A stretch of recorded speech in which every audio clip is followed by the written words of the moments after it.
Hello, this is Gregory, and you are live on the air. Hello, Mr. Morgan. How are you? I'm very well, thank you. Is it okay to be critical of parents? I feel very guilty. Mostly they've done their utmost to bring you up and raise you. But is it okay to be critical of parents? I mean, morally, is it okay? I understand that it's a general question, but I intuit that it's a question about your life, right?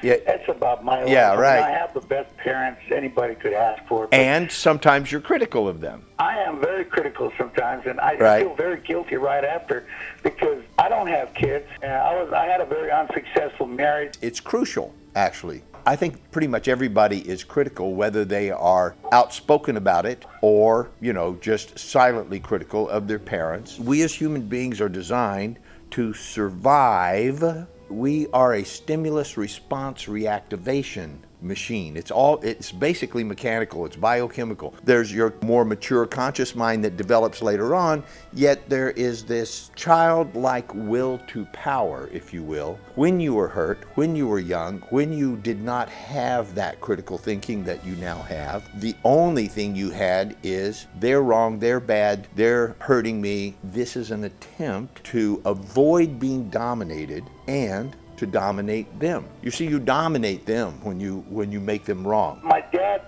came to America in 1979, and then we were here in California for 1 year. He took us back to Iran, and we went through hell for years and years and years. Finally, I struggled to come back and to drag my parents back to America. I always blame him for taking us back to Iran. Okay. He just suffered, and my criticism just tortures him, and it doesn't really help. So what I'm saying is it morally right to criticize the poor parents who wish they could do different and they couldn't? Morals is a thick and slippery slope. What is right in one culture is totally wrong in another. You cannot begin to approach the question from a moralistic standpoint. Does it cause harm to others? You could say, well, okay, that's wrong. Do you intend to cause harm? Probably not. So are you doing something that is against your own intentions, your own values? Yeah. That doesn't make it morally wrong. You are violating your own principles, your own values, right, and your own sense of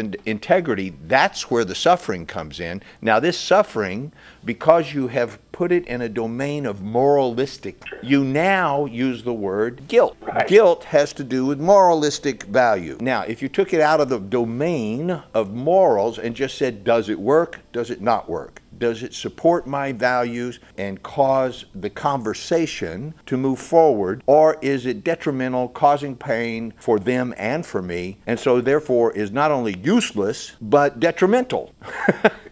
Right? So in that domain of just does it work or does it not work, it's very easy to say, this doesn't work. Any question that has the word why in it is a call or a demand for a reason. A reason exists over in the left brain. It's measurable, it's mathematical, it's logical. So you're asking for a logical explanation to something, and there may have been none. If you really listen to yourself, what the hell difference does it make why he did it? Exactly, yeah. Who cares? The man took you back to Iran because he thought that was the best thing to do. Maybe he couldn't get a job over here. Who knows? Maybe he was homesick. Maybe he couldn't get his papers together. Who the hell knows? But who cares? My dad did all kinds of stuff that I could ask him why, okay? He gave me what he came here to give me. And he didn't always give it to me nicely either. He was a tough man. He could be very harsh. My dad. I got beat up a few times, and look, by the time I was his age, and I looked back and I said, man, if I had a kid that age that talked to me like that and that did the things that I did and that was as arrogant, I'd probably smack him too. You know what I mean? I don't see how I could hold myself back. Today, they would call that child abuse or, whatever, right? Domestic violence. Back in the 50s and 60s, if you mouthed off to your dad, who had come back from World War II, you might get punched. Right? But world was much better than When I had this realization, I fell down on my knees and just started crying.